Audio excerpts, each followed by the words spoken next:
35 নম্বর প্রশ্নটা দেখি। Of the students in a graduating class 30% were women. যে একটা ক্লাসের 400 জন ছাত্রের মধ্যে 30% হচ্ছে মহিলা, তাহলে উমেনের সংখ্যা কত হবে? 400 এর 30%, 30%, 30/20 কাটা, এটা গুণ করলে 120 জন, অর্থাৎ 400 জনের মধ্যে 120 জন হচ্ছে women. And of this 1/5 became instructors. এর 1/5 ইনস্ট্রাক্টর হয়েছে, তাহলে 1/5 সমান কত? 5, 12-র মধ্যে 2 বার যায়, বাকি থেকে 2 আর 0, 20, 4×5 20, 24। তাহলে মহিলা ইনস্ট্রাক্টরের সংখ্যা হচ্ছে 24। তাহলে একটা ক্লাসের মধ্যে 400 জন ছাত্র আছে, এর মধ্যে 30% হচ্ছে মহিলা, তাই এটা 30% আমরা বের করলাম 120। আবার বলতেছে যে এই 120 জনের মধ্যে 1/5 হচ্ছে ইনস্ট্রাক্টর, তাই এর 1/5 হচ্ছে 24 জন, তাহলে এই 24 জন মহিলা হচ্ছে ইনস্ট্রাক্টর। তারপরে বলছে if the number of men who becomes instructors was twice the number of women who became instructors, অর্থাৎ পুরুষ ইনস্ট্রাক্টরের সংখ্যা মহিলা ইনস্ট্রাক্টরের তুলনায় দ্বিগুণ। পুরুষ ইনস্ট্রাক্টরের সংখ্যা মহিলা ইনস্ট্রাক্টরের দ্বিগুণ, তাহলে মহিলা ইনস্ট্রাক্টর আছে কতজন? 24 জন, তাহলে পুরুষ ইনস্ট্রাক্টর কতজন হবে? এর দ্বিগুণ, 48 জন। এখানে প্রশ্ন করা হয়েছে how many of the man became instructors, তাহলে কতগুলা পুরুষ ইনস্ট্রাক্টর হয়েছিল? তাহলে 48 জন পুরুষ ইনস্ট্রাক্টর হয়েছিল, এর উত্তর হবে বি। আমরা পরের প্রশ্নটা দেখি। 36 নম্বর।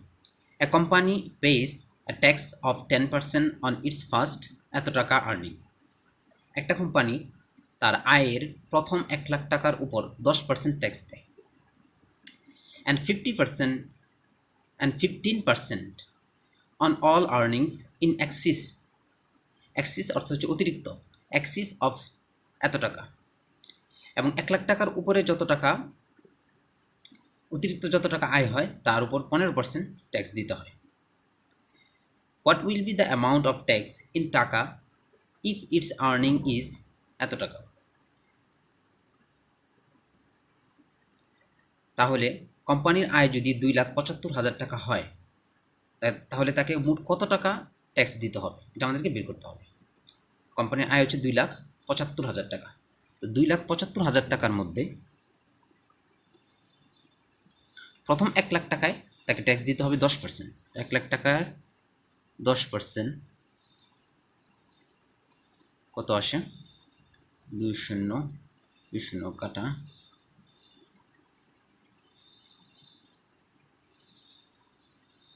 10,000 টাকা, তাহলে 10% ট্যাক্স আসে 10,000 টাকা, বাকি রইল আর কত? 1,75,000 টাকা।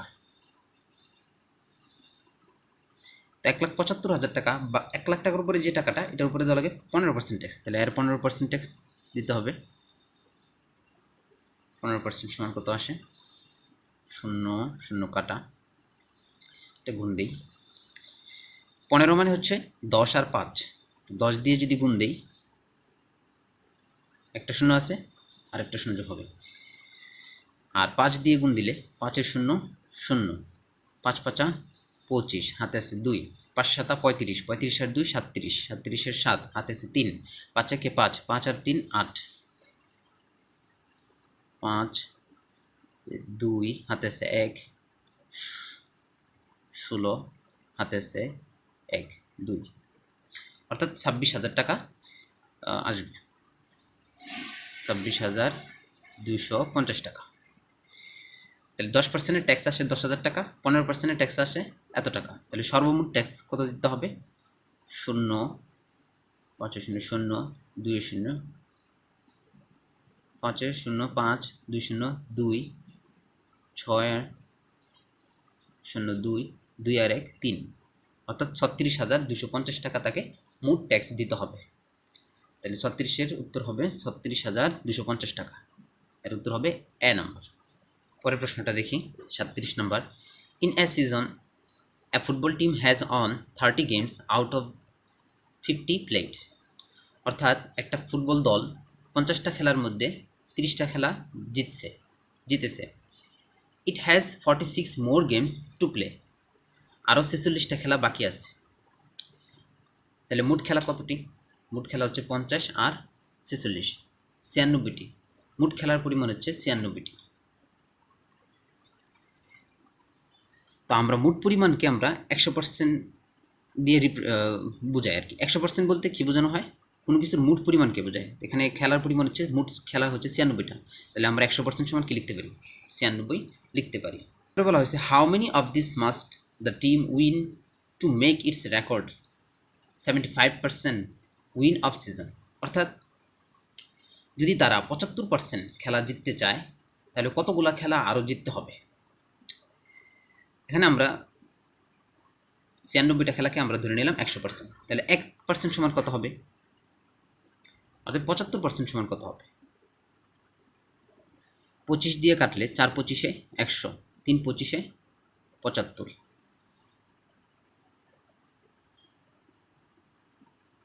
4 দিয়ে কাটলে 4 9-এর মধ্যে 2 বার যায়, বাকি থেকে 1, 1 আর 6 16, 16-এর মধ্যে 4, 4 4 16, 3 20-এ 60, 3 4 12, 60 আর 12 72। অর্থাৎ তাদেরকে 96টি খেলার মধ্যে 72টি খেলা জিততে হবে যদি তারা 75% খেলা জিততে চায়। এখন তারা অলরেডি 50টা খেলার মধ্যে অলরেডি তারা 30টা খেলা উইন করে ফেলেছে, তাহলে তাদেরকে আরও খেলা কতগুলো খেলা উইন করতে হবে? মোট খেলা হচ্ছে 72টি, এর মধ্যে তারা 30টি মোট খেলা জিততে হবে তাদেরকে 72টি, এর মধ্যে 30টা গেম তারা অলরেডি জিতে ফেলেছে, তাহলে তাদেরকে আরও 42টা খেলা জিততে হবে। তাহলে এর উত্তর হবে কতগুলো খেলা তাদেরকে আরও জিততে হবে? 42টি খেলা জিততে হবে। উত্তর হবে ডি। অর্থাৎ আর খেলা বাকি আছে কয়টি? 46টি। তাহলে তারা সর্বোচ্চ আর কয়টা খেলা হারতে পারবে? সর্বোচ্চ তারা আর 4টি খেলা হারতে পারবে।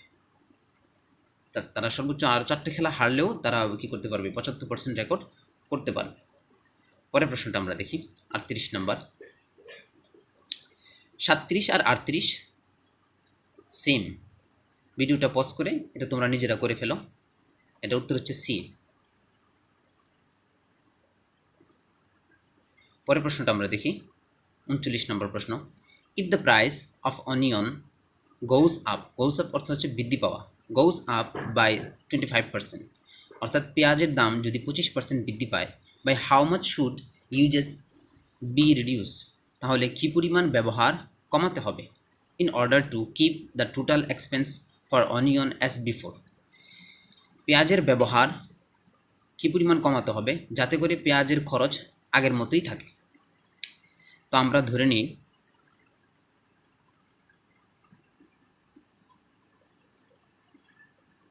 ধরে নিই 100 টাকায়, আগে 100 টাকায় 1 কেজি পেঁয়াজ পাওয়া যেত আগে, এখন 25% বৃদ্ধি পেয়েছে, অর্থাৎ এখন 125 টাকায় 1 কেজি পেঁয়াজ পাওয়া যায়। আগে 100 টাকায় 1 কেজি পেঁয়াজ পাওয়া যেত, 25% বৃদ্ধি পাওয়ায় এখন 125 টাকায় 1 কেজি পেঁয়াজ পাওয়া যায়।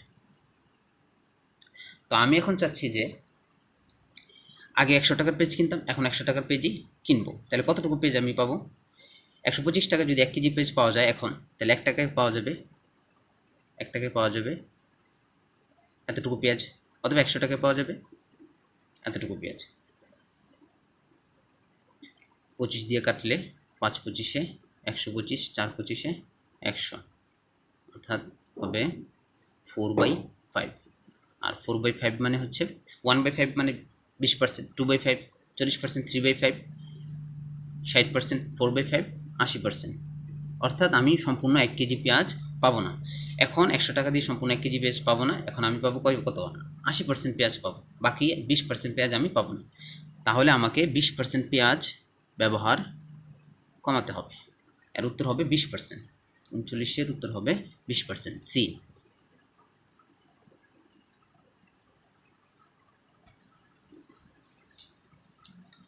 পরের প্রশ্নটা দেখি আমরা, 40 নম্বর প্রশ্ন। ডিউ টু বুমিং বিজনেস, অর্থাৎ ব্যবসার প্রসারের কারণে a company increase its staff salary by 25%. একটা কোম্পানি তার শ্রমিকদের স্যালারি 25% বৃদ্ধি করেছে। by what percent must it now decrease the salary to return to the original amount? এখন যদি কোম্পানি শ্রমিকদের বেতন আগের জায়গায় নিয়ে যেতে চায় তাহলে কী পরিমাণ কত পার্সেন্ট তাকে কমাতে হবে, ডিক্রিজ করতে হবে, এটা আমাদেরকে বের করতে হবে। ধরি আগে শ্রমিকদের বেতন ছিল 100 টাকা, 25% বৃদ্ধি হওয়ার কারণে তাদের বেতন হলো 125 টাকা। এখন যদি তাদের বেতন আগের জায়গায় নিয়ে তাদের বেতন আগের জায়গায় নিয়ে আসতে চায় তাহলে কত টাকা কমাতে হবে? 25 টাকা কমাতে হবে। কোন টাকাটা চেঞ্জ করতে চাইতেছি আমরা? 125 টাকা। কী পরিমাণ চেঞ্জ করতে চাইতেছি? 25 টাকা চেঞ্জ করতে চাইতেছি। তো অরিজিনাল অ্যামাউন্ট আর উপরে হলো চেঞ্জিং অ্যামাউন্ট কিন্তু পার্সেন্ট আনার জন্য 100%। 25 দিয়ে কাটলে 5, 5 20 100, অর্থাৎ 20% কমাতে হবে। তাহলে কোম্পানিকে 20% কমাতে হবে আগের অ্যামাউন্টে পৌঁছানোর জন্য, আগের অ্যামাউন্টের। তাহলে উত্তর হবে 20%। বি। পরের প্রশ্নটা দেখি।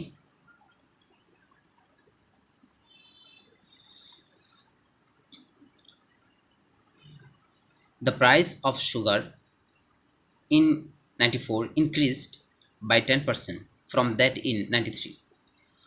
অর্থাৎ 93 সালে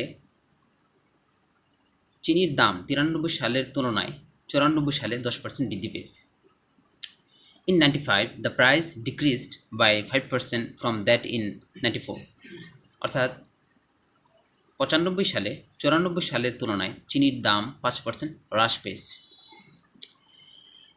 In 95 what is the increase in price with respect to the price in 93?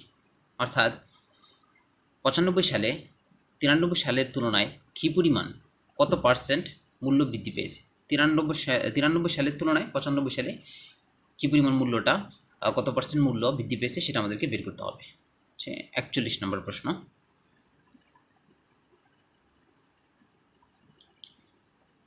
সাল, 94 সাল ও 95 সাল। ধরে নেই 93 সালে চিনির মূল্য ছিল 100 টাকা। তো 93 থেকে 94 সালে আসে 10% দাম বৃদ্ধি পেয়েছে। 10% দাম বৃদ্ধি পেলে এর দাম হবে 110 টাকা। 95 সালে 110 টাকা আবার 5% হ্রাস পেয়েছে। 5% হ্রাস পাওয়া মানে 95/100 দিয়ে গুণ দেয়া।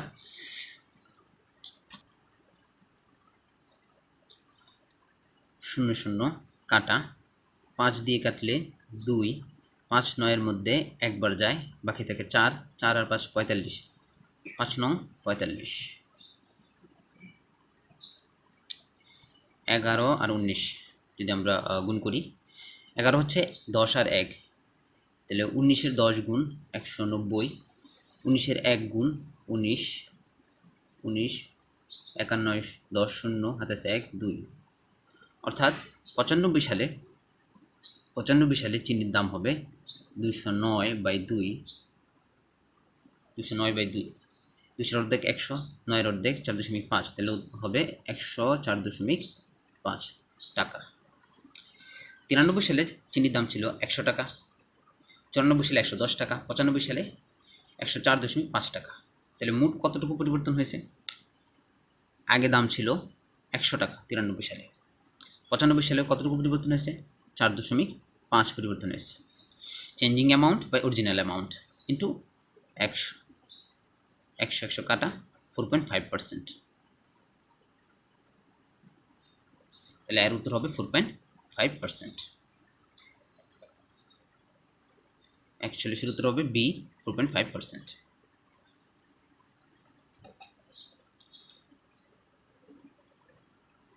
বিয়াল্লিশ নম্বরটা 41-এর মতোই, ভিডিওটি পজ করে এটা তোমরা নিজেরা করে ফেলো। পরের প্রশ্নটা দেখি, 43 নম্বরটা।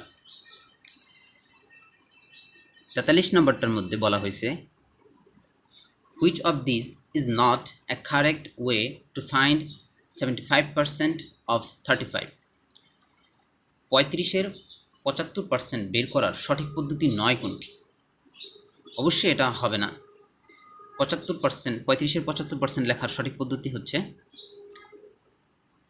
75% 75/100 এভাবে লেখা যায়, অথবা 75% মানে হচ্ছে 1/0.75 এটা লেখা যায়, অথবা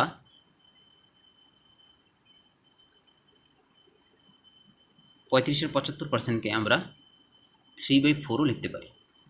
25% 1/4, 75%-এর জন্য আমরা 3/4 ব্যবহার করতে পারি। এই 3 পদ্ধতিতে আমরা 35-এর 75% আমরা বের করতে পারি। তাহলে এখানে যে 75 × 35 লিখছে, তাহলে এটা কি হবে না? হবে না, এটা বাদ যাবে। তাহলে সে উত্তর হবে এ, এটা সঠিক পদ্ধতি নয়। আমরা পরের প্রশ্নটা দেখি। 44 নম্বর প্রশ্নের মধ্যে বলা হয়েছে if the radius of a circle is increased by 100%, অর্থাৎ একটা বৃত্তের ব্যাসার্ধ যদি 100% বৃদ্ধি করা হয়, by what percent is the area of the circle increased, তাহলে বৃত্তের ক্ষেত্রফল কত পার্সেন্ট বৃদ্ধি পাবে, এটা আমাদেরকে বের করতে হবে। তো আমরা প্রথমে ধরি বৃত্তের ব্যাসার্ধ হচ্ছে আর, বৃত্তের ব্যাসার্ধ আর হলে ক্ষেত্রফল হবে কি πr²। বৃত্তের ব্যাসার্ধ যদি 100% বৃদ্ধি করা হয়, অর্থাৎ বৃত্তের ব্যাসার্ধ এখন কত আছে? আর আছে, সম্পূর্ণ 100% বৃদ্ধি করা হলে আরেকটা আর যোগ হবে, অর্থাৎ 2r হবে। কোনো কিছুর দাম যদি 1 কোটি টাকা হয় আর এটার উপরে যদি 100% ট্যাক্স লাগানো হয়, তাহলে এটার দাম কত হবে? 2 কোটি টাকা হবে। 100% মানে সম্পূর্ণ আস্থা আরেকটা কী হবে? এটার সাথে যোগ হবে। যদি বলতো 50% বৃদ্ধি করা হয়, তাহলে r + r/2 হতো। যদি বলছে 100% বৃদ্ধি করা হয়, তাহলে r + r হবে, তাহলে 2r হবে। 100% বৃদ্ধি করার কারণে এটার ব্যাসার্ধ হবে 2r। তাহলে এই ক্ষেত্রে ক্ষেত্রফল কত হবে? r এর জায়গায় হবে 2r, 2r এর স্কোয়ার করলে হবে 4r²। ব্যাসার্ধটা এত হবে, ক্ষেত্রফল এত হবে। তো আগের ক্ষেত্রফল কত ছিল? আগের ক্ষেত্রফল ছিল πr² ছিল। চেঞ্জ হয়েছে কতটুকু? 4টা πr² থেকে একটা πr² বাদ দিলে থাকে 3টা πr² ইন্টু সূত্রের 100, সূত্রের 100%। πr² কাটা, তাহলে এর উত্তর হবে 300%। তাহলে 44-এর উত্তর হবে সি, 300%।